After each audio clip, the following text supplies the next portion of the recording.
আজ আমরা শুনব এক বিস্ময়কর কাহিনী। কেউ তাকে জিন, আবার কেউ ইয়েমেনের রানী বলেন, যিনি শুধু সৌন্দর্যেই নন, বরং জ্ঞান, বুদ্ধি ও সত্য গ্রহণে ছিলেন অনন্য। তিনি ছিলেন ইয়েমেনের সাবা রাজ্যের শাসক। তার দেশ ছিল সবুজ শ্যামল, উর্বর জমি ও অজস্র সম্পদে ভরপুর। সোনারূপার অলঙ্কার, বিশাল প্রাসাদ আর সমৃদ্ধ অর্থনীতির জন্য তার রাজ্য দূরদূরান্তে বিখ্যাত ছিল। কিন্তু এই রানীর আসল শক্তি ছিল তার বুদ্ধি। যখন তিনি সুলাইমান আলাইহিস সালামের কাছ থেকে আল্লাহর একত্ববাদের দাওয়াত পান, তিনি যুদ্ধ নয়, চিন্তা, আলোচনা ও প্রজ্ঞার মাধ্যমে সত্যের সন্ধান করতে থাকেন। তার সিংহাসন ছিল অসাধারণ কারুকাজে সাজানো।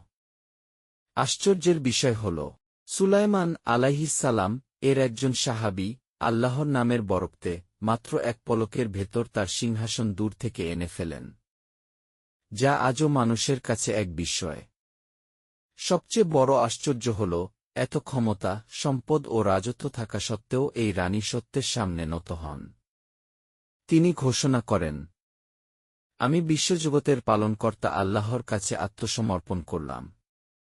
সূরা আন-নামল। আল্লাহ আমাদের সবাইকে হেদায়েত দান করুন। আপনাদের জানা থাকলে কমেন্টে এই রানীর নাম লিখুন।